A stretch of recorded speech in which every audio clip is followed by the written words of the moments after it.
Hi welcome to PSR studies. తెలంగాణలో VRO notification latest update ఏంటి, ఈరోజు వచ్చిన ఆర్టికల్ ఏంటి, అసలు విఆర్ఓ నోటిఫికేషన్ ఉంటుందా ఉండదా అనేది తెలుసుకుందాం. ఫస్ట్ ఇక్కడ ఇచ్చిన ఆర్టికల్ యొక్క డీటెయిల్స్ కనుక్కున్న తర్వాత విఆర్ఓ నోటిఫికేషన్ ఉంటుందా, ఒకవేళ ఉంటే ఎప్పుడు ఉండే ఛాన్సెస్ ఉన్నాయి, పూర్తి వివరాలు తెలుసుకుందాం. ఇప్పుడు మీకు ఇక్కడ కనిపించేది కరీంనగర్ జిల్లా యొక్క అప్డేట్. కరీంనగర్ జిల్లాలో 658 విఆర్ఏలు 150 మంది విఆర్ఓలు ఉన్నారు.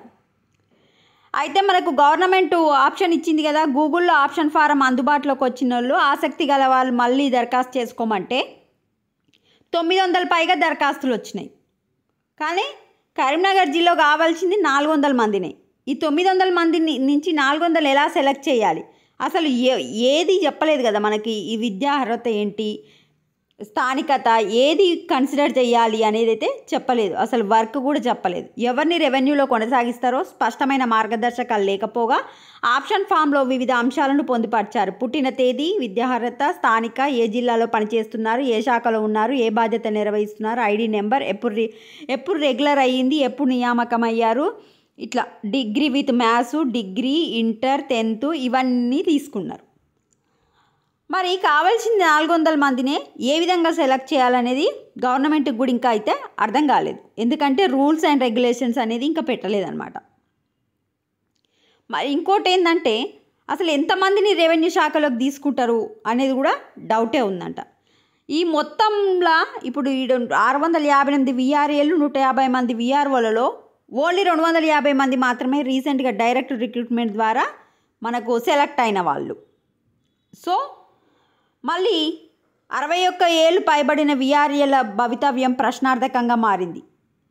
అసలు జిల్లాలో 80 మందికి పైగా 61,000 పైబడిన వారు ఉండగా కొందరు మరణించగా పలువురు మంచం పట్టారు. ఈ క్రమంలో వారి వారసులు విధులను నిర్వహించగా గత ప్రభుత్వం వారసులను ఉద్యోగాలకు ఇస్తామని ప్రకటించింది. కానీ నేటికి అతిగతి లేకపోవడంతో ఆందోళన రేపుతుంది. సో కారుణ్య నియామకాలు అంటారు దాన్ని. సో వాళ్ళ వారసులకు ఇస్తారా అది చెప్పలేదు. అసలు ఈ పాత విఆర్ఓల నుంచి విఆర్ఏలను తీసుకుంటారా అది కూడా చెప్పలేదు. పనేందో చెప్పలేదు, ఏం చదవాలి చెప్పలేదు, ఏం సిలబస్ చెప్పలేదు. బట్ నోటిఫికేషన్ ఇస్తామని అనౌన్స్మెంట్ చేశారు.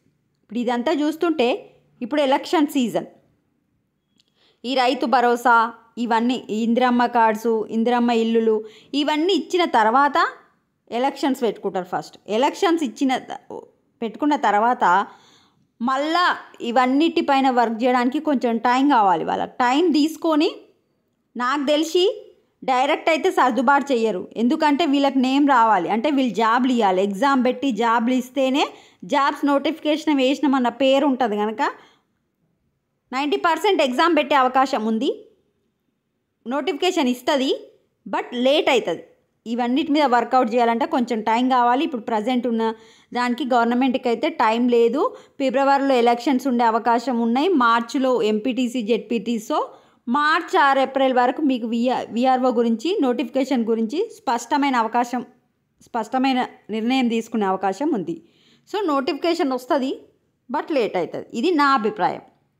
మరి మీరేమనుకుంటున్నారు, అసలు నోటిఫికేషన్ ఉంటుంది అనుకుంటురా ఉండదు అనుకుంటురా? కామెంట్ సెక్షన్లో మెన్షన్ చేయండి. Thanks for watching.